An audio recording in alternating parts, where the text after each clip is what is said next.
Y'all, I hate this video already. I've recorded it like 10 times. So we'll see if this one makes the cut.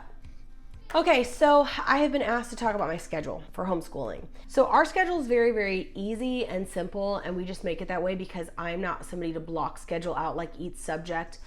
Some people do that. It works really well for them. They have great homeschool planners that are available to people who like to do that. I am not that person. So this is where this video kind of gets to where we just are a little bit more chill.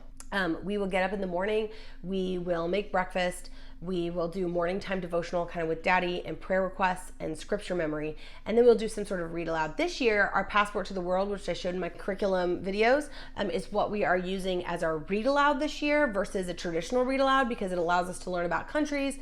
It's kind of fun. They have a little passport. It keeps at least my older two engaged.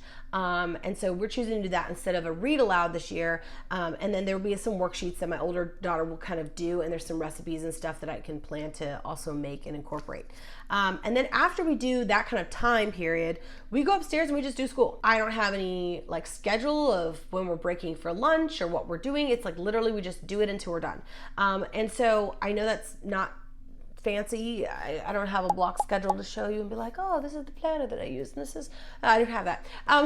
But if you want that, I can point you to some amazing resources where people will give you their examples of what they do in their homeschool day and great planners that are out there for homeschoolers. It's just not the way that it works for me. So the way that we actually schedule out all of our curriculum, now that's a little bit different. It's like, how do you incorporate all this curriculum? How do you know what to do, when to do it? Okay. That is one thing I kind of do right at the beginning. And I used to do it as I went. I would just write down what my daughter needed to do each day on a piece of paper from each lesson. I would open up the book, be like, okay, these are the next pages, write it down, do these. You know, now what I do is I go and I look at the lessons at the beginning. A lot of them will have a guide of like what days to do them or how many days to do the different lessons. And so I take all of that and I put it all in an Excel spreadsheet. Lesson 1, lesson 2, lesson 2. These days are lesson 1, lesson 1, lesson 1. And sometimes I'll put page numbers, pages this through this, pages this through this, pages this through this. Especially with the literature guides from Moria Press for me, because we are just choosing 3 books. We're not doing their schedule. So I need to figure out like, okay, are we going to be able to get through all 3 of these books? And how many days do we have to complete each chapter? And so I put that all in Excel.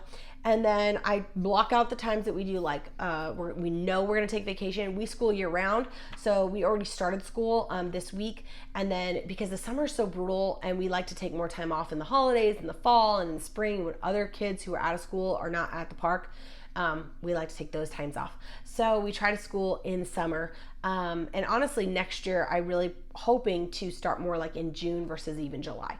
But July is where we're starting right now. And so we're schooling year round, and so we'll put in our vacation, but when it's all in Excel like that, for me, what I love is like if for some reason we don't get started on a subject or we don't get around to it this week, I just can drag and drop those cells and move it down a week and I'm done. And then I literally just select that every week, print out the paper and boom, give it to my daughter, and my daughter who's in 5th grade will be like, okay, this is what I need to do today. And I will walk her through it usually in the beginning, like the first day of the week, I'll be like, okay, you're going to do this each day. And if there's something that she needs to narrate or something like that, like then we'll do that as part of the day. But for the most part, she does a lot of her work independently. Now, my 1st grader, once I get my 5th grader kind of set up in the morning, like, okay, this is what you're going to do today, which literally only takes like 10 minutes usually. Then I work with my 1st grader. My 1st grader obviously needs more one-on-one instruction. We're going to go through the Moria Press curriculum guide, and we're just going to do the recitations. We're going to do Bible. We're going to do spelling. We're going to do reading. We're going to, because she's going to be reading to me, not reading independently, because I need to make sure she's reading correctly. Can't just be like, here's a book, go read it. Like that's not how it works in 1st grade, right? It does work like that in 5th grade. And I can see if she's in my 5th graders answering the comprehension questions correctly, then I know that she's actually understanding what she's reading. But my 1st grader is going to read to me. So that's going to take a little longer. She normally takes about 1 to 2 hours to do her school. Now, Noelle, being in 5th grade, takes about 4 hours to do her school, sometimes 5 hours. And I'm going to get to that a little bit later. But so then we'll break for lunch. My first grader is normally done by then, and then we'll do lunch, and then after that, my fifth grader will go back upstairs if she needs to complete anything. And if we have things in the morning that we need to go to, or we get a park date or something like that, then we'll just push school off. We'll do it more in the evening, then we'll do it in the morning. But normally we try to get it done in the morning as best we can, so then the rest of the evening is kind of free to do whatever we want. I love using the Excel spreadsheet for me because it allows me to just move things around. I don't have to retype anything. I don't have to write anything. But I know there are moms who really love to use like special homeschool planners. I'm just not one of them. I'm totally attracted to them. I'm like, oh, I want to buy that homeschool planner. But I know in reality, the Excel spreadsheet is really the way to go for me because it allows me to just have the flexibility to just drag and drop.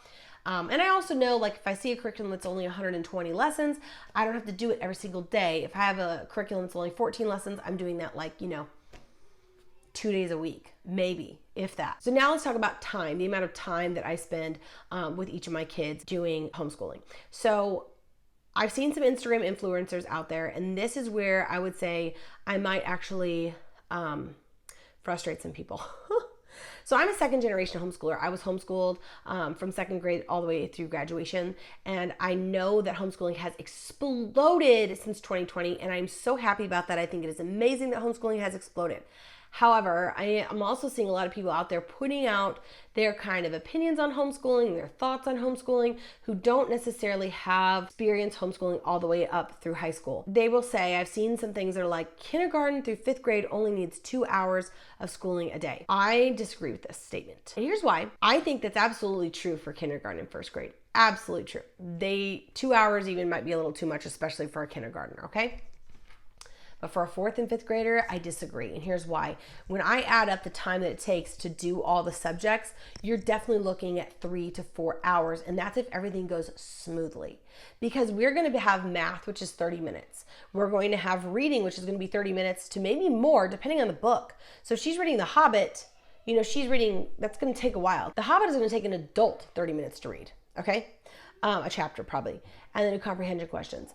Then you have spelling and grammar. Let's just say those take 15 minutes apiece. And then you have writing. Writing can take easily up to an hour if you have to write 3 or 4 paragraphs and you have to keep certain guidelines in place, or you're writing a final draft and you're trying to write it with really nice handwriting. We know how long that can take to make something look really nice. So, and then that's just, I would say language arts and math fits into 2 hours. And then you have science, you have history, you have Bible, you have a foreign language if you want to do foreign language. Now, not everybody chooses to do foreign language. My daughter loves it, and so we incorporate foreign language. You might incorporate something else like art.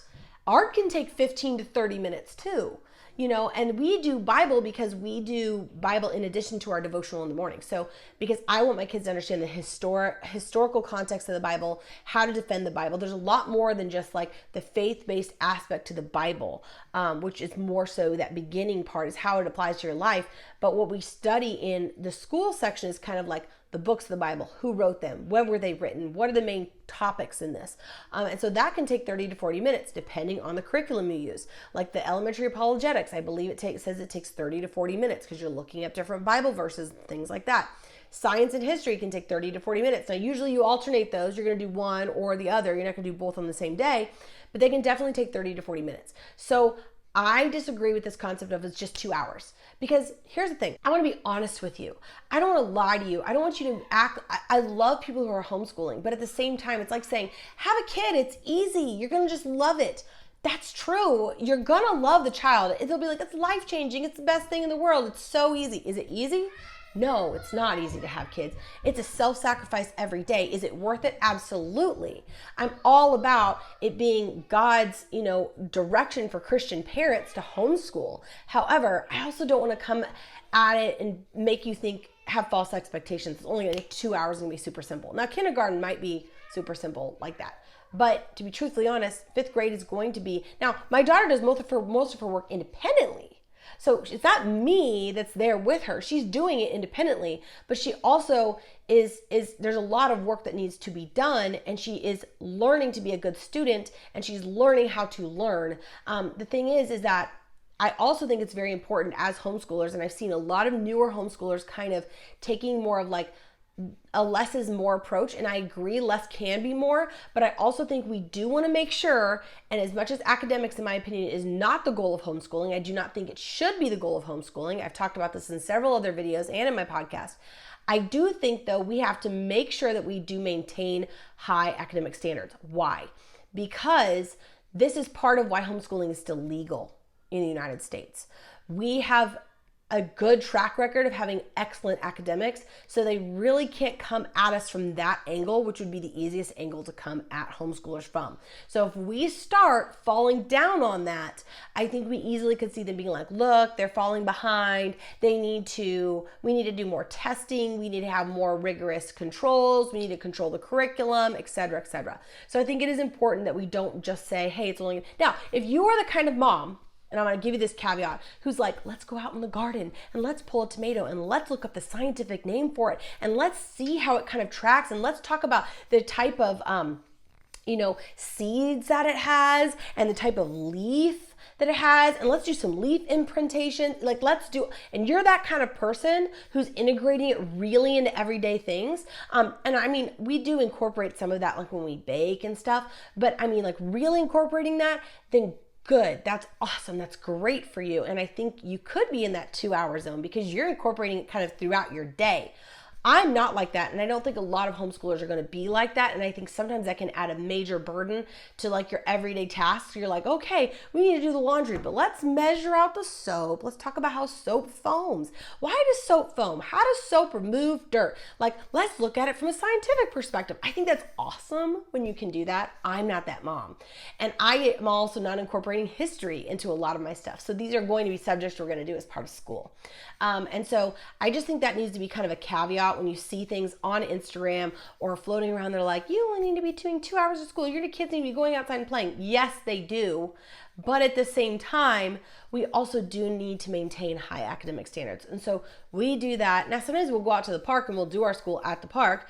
And we do experiments in our science, which is fun. So it's not all just like book work, okay?